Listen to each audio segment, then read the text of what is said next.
Hello everyone, my name is Nadav Schneider, and today I'm going to present you MPIrigen, MPI code generation through domain-specific language models.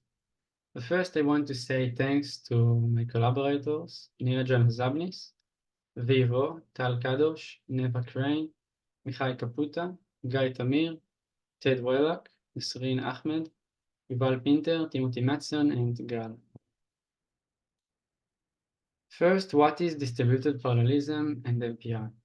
So distributed parallelism is a methodology for running a calculation, a single calculation on many CPUs and in parallel.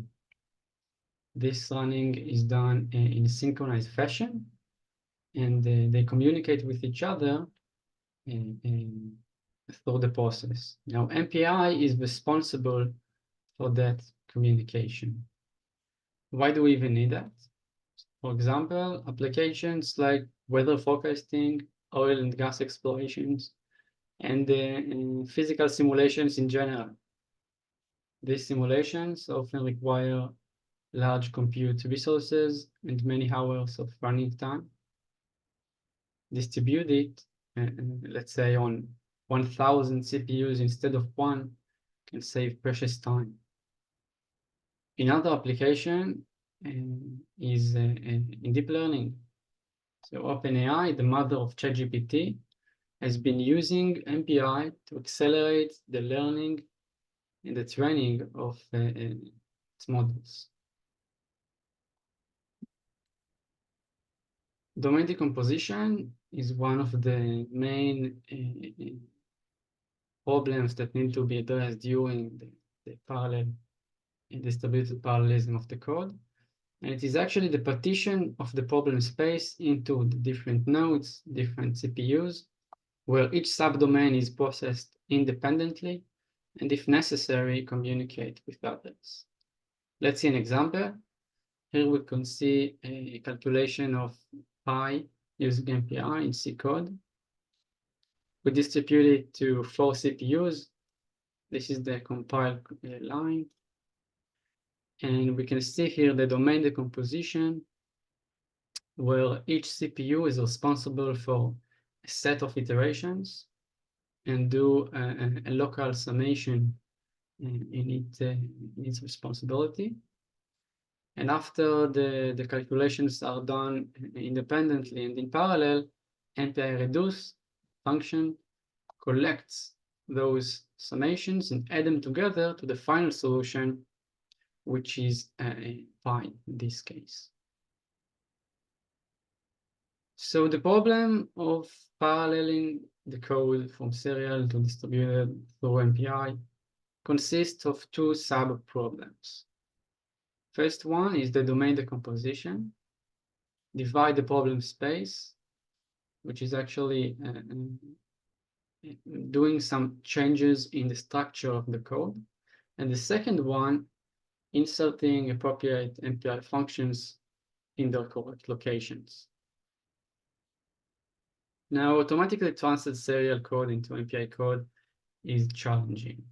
We have to ask many questions, like, can we even parallel the given code? If the iteration space is looking something like that, where each iteration is independent of the previous one, so yeah, we can do a parallel. But if it is dependent on the previous one, we can't. What about canonical loops? Can we parallel them? And let's say we can parallel the code. How do we do the decomposed domain? How do we do the domain decomposition? There are many trade-offs that we need to think about, like overlapping versus non-overlapping domains, compute versus communication overhead, etc. Right now, no approach exists for serial to MPI code translation, but there are approaches for intermediate steps. For example, serial code to OpenMP shared memory code, and from OpenMP shared memory code to MPI distributed memory. Now, these are done using source-to-source compilers, like autoparent compare, par4, Cetus. And the OpenMP to MPI conversion can be done using OMP to MPI and Capotă, also using compilers. They have limitations. Using of source-to-source compilers lead to poor results.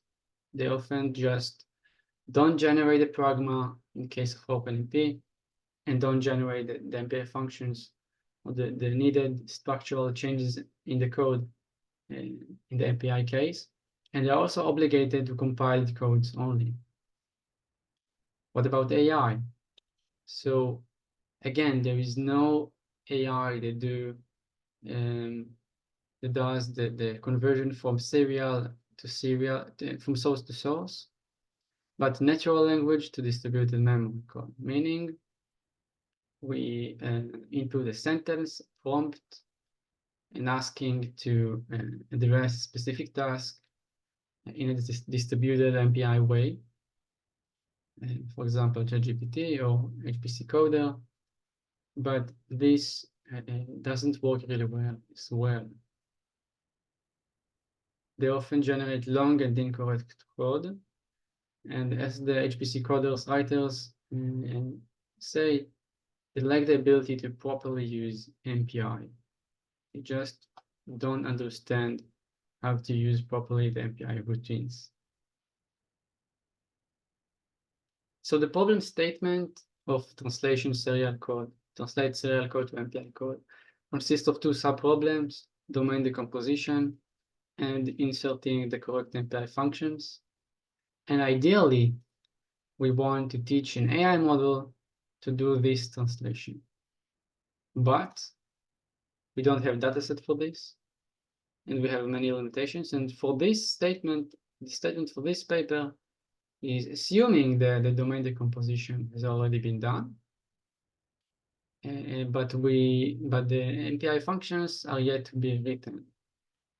So on the left, we have serial code with domain decomposition. Again, the structural changes of the domain decomposition has already been done, but the MPI functions are yet to be written, and we want to translate it to the right code, which is actually inserting the correct MPI functions, the correct locations, and with the correct arguments. This is MPIrigen. MPIrigen is doing exactly that. And for this specific problem, there is an AI model, empirical, which is, by the way, our previous work, and that was published on SC in 23 last year. But it has many limitations, such as it depends on AST parsed codes only. It extracts the abstract syntax tree before outputting the prediction. It depends on short codes only. We can't process more than 50 lines codes. The base model that empirical was fine-tuned upon didn't even train on C and C++ codes, which are the base codes and base languages of HPC codes.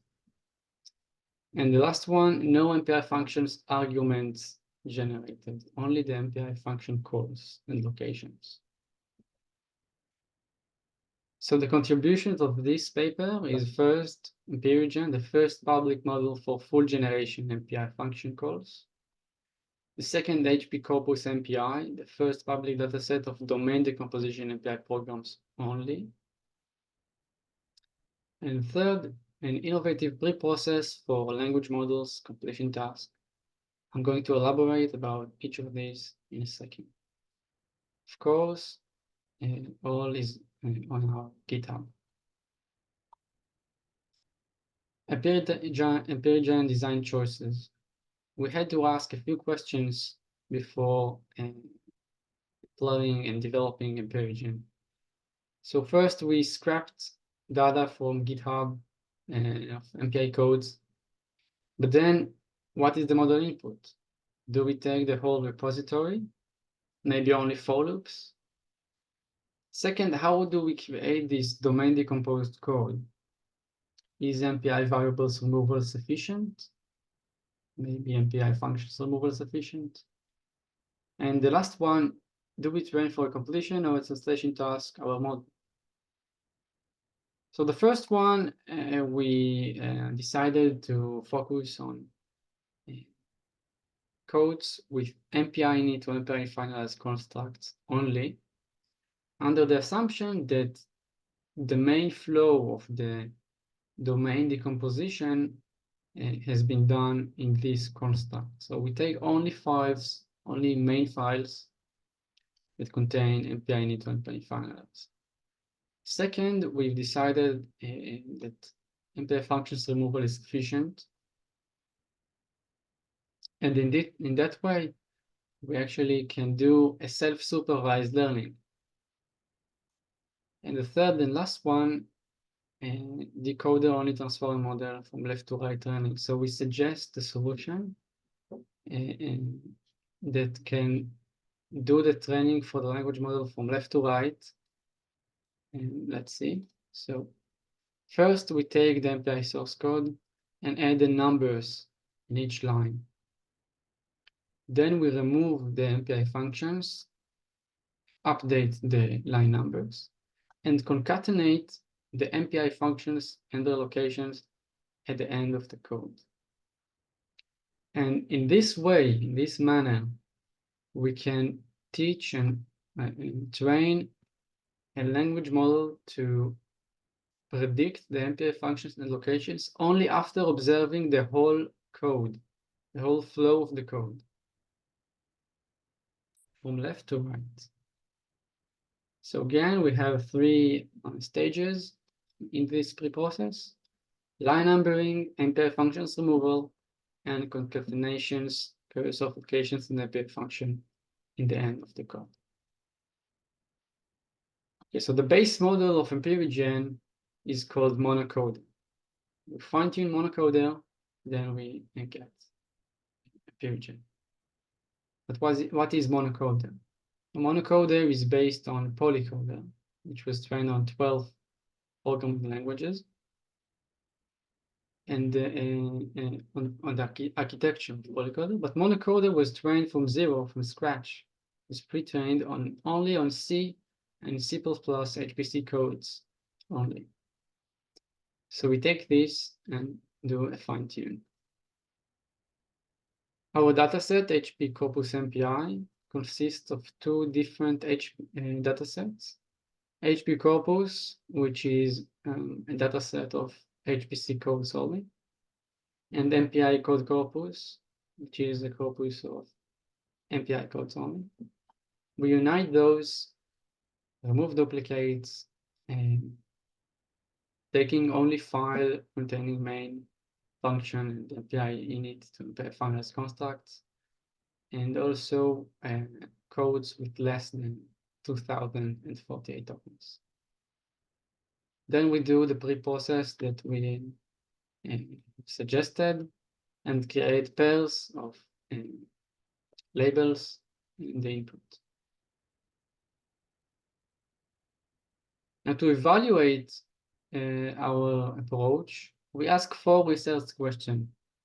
The first one is about the base model, MonoCoder, and the other 3 are about our fine-tuned model, MPIrigen.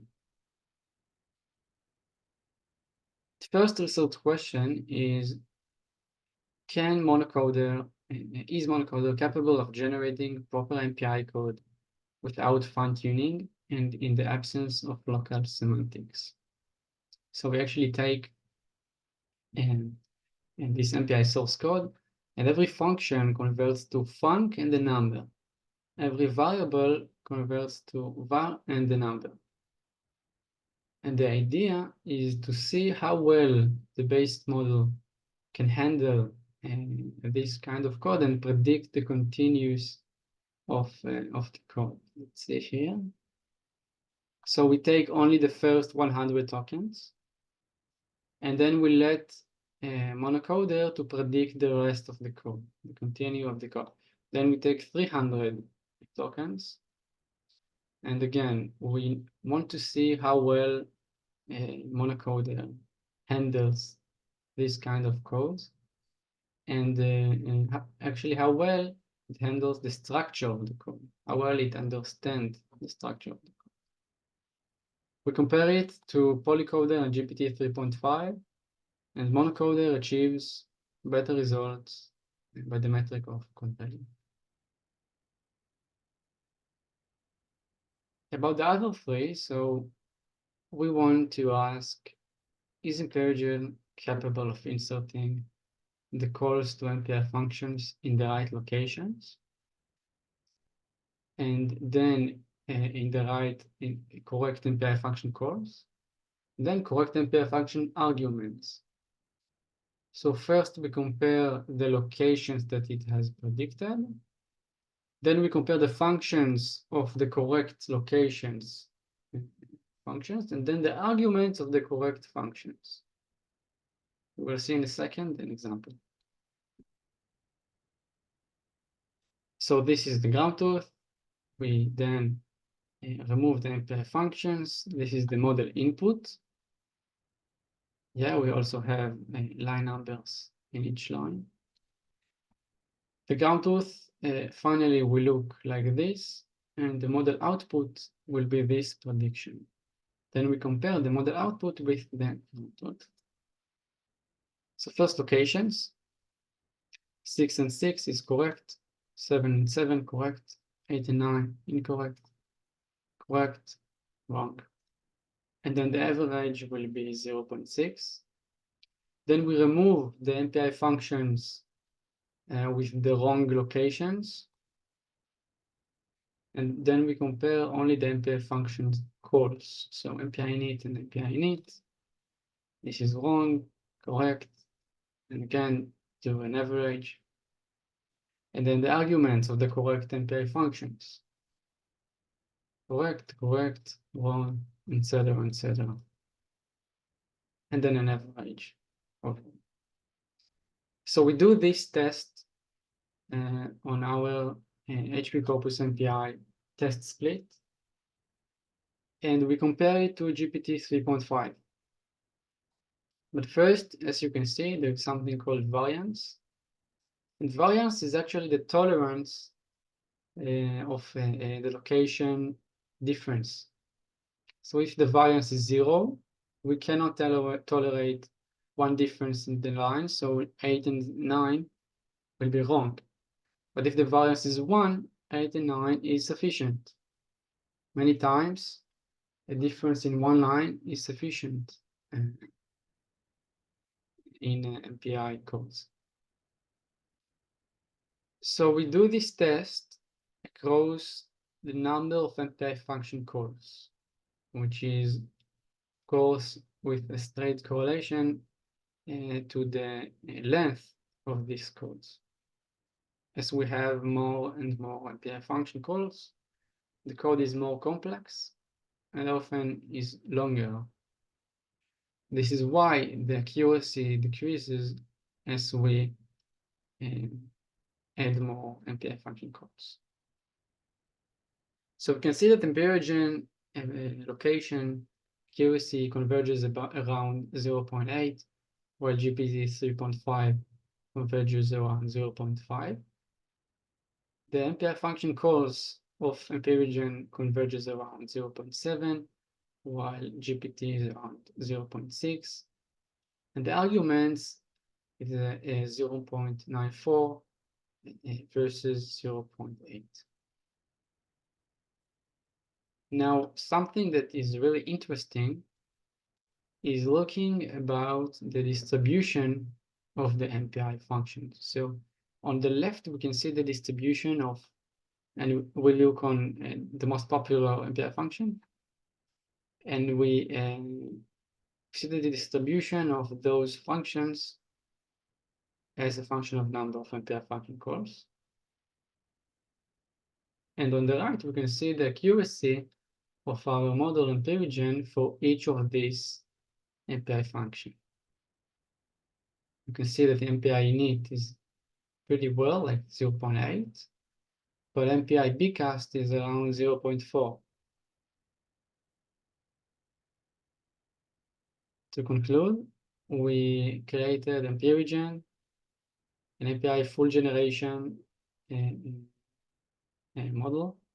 Second, we create HP corpus MPI that contains domain decomposed serial codes only. And then we suggest pre-process for a language model completion task from left to right after observing the whole code. What next? First, we want a balanced database in terms of MPI functions. That means that here, if we could get more, let's say, MPI bcast appearances in the dataset, we assume that the accuracy will be higher as well, because MPI init is such a popular, so the accuracy is higher as well. Second, fine-tune GPT 3.5. This is an option that was unlocked a few months ago. And third, evaluation through compilation. So we want to do the evaluation with the compilation and even train the model to aim at a compiled code. So combine compilation, both in train and text. That's it. Thank you very much.